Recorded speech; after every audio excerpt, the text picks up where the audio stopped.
In 2001, not that long ago, she started writing and publishing in earnest. And I'm not going to read the whole list of credits, but there's just a very fine, impressive list of credits that includes Poetry.LA, Narrative Magazine, Nimrod, where's that other one, Rattle, Slipstream, and on and on. And her poetry has won quite a few poetry competitions, or has been finalists in various competitions, as was her first, I believe, first full-length book. Good Friday Kiss? Yeah, Good Friday Kiss. Her manuscript has been a finalist in various poetry contests. She says that her poetic and writerly influences include, and are not limited to, Dylan Thomas, Anne Sexton, Sharon Olds, Dorianne Laux, Kim Adenizio, Tony Hoagland, Lisa Glatt, and David Hernandez. And the second half of that list is very finely representative of Los Angeles. Please welcome Michelle Bitting.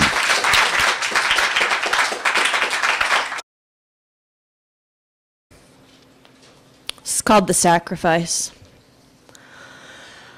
I think about how you stayed up nights, Mother, drinking coffee at your sewing machine, the time you never went to bed, finishing my Isadora Duncan costume, diaphanous number cut from a swell of black crepe, for the mad grief dance after her children accidentally drowned.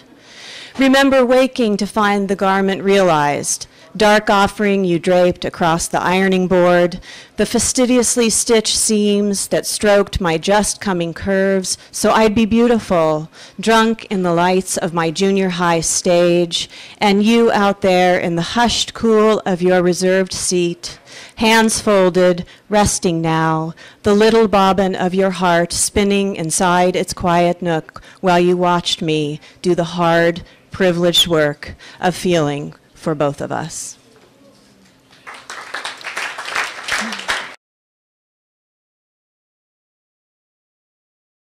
This is called Water.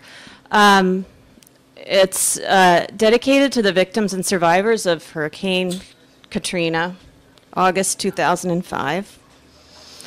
And there's an epigraph by Langston Hughes. How still, how strangely still the water is today. It is not good for water to be so still that way. How many ways have I seen it? None more dreadful than it looked just after the storm. The death gray bilge cemented there, still, so still, a quilt of sunken rooftop spread when sea and lake shook hands across the levee. Water, foul, sour, grimed, seeping into attics where children burned with thirst, water in a mother's belly breaking new life into a shroud of blood and waste, water floating capsized corpses, water and then the buzz of helicopters to fish the breath-filled bodies out, water packed in bottles, packed in boxes 2 states away, water in the president's head, sealed behind the salty ducts of his eyes, and oh, didn't you just want him to break down when he saw what had been done, not done? Wouldn't it have been better if his legs gave out and he collapsed, shuddering, his grief visible, the water in every leaf of him emptied into the earth so that one faint seed might be fed?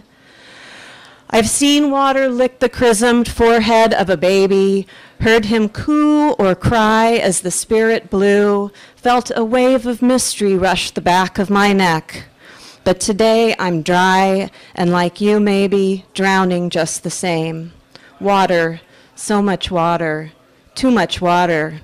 Will we ever come clean?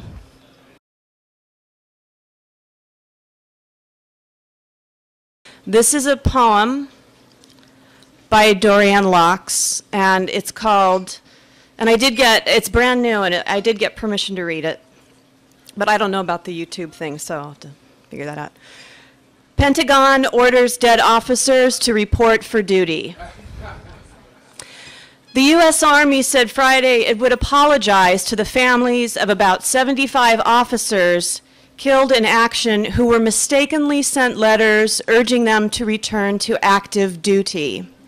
That's from Associated Press, January 5th, 2007. Will the dead please rise and raise your right hands? Will the dead please swear to uphold that hand for as long as it takes? Will the dead please reassemble your bones, replace your heads, return your hearts, recant your screams?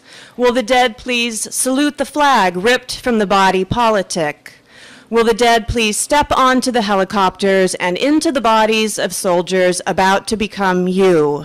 Give the living your history, your wisdom, your sleepless eternities, your missteps only they can make right. Remind them nightly to go on living. Will the dead please buckle up and bring them home?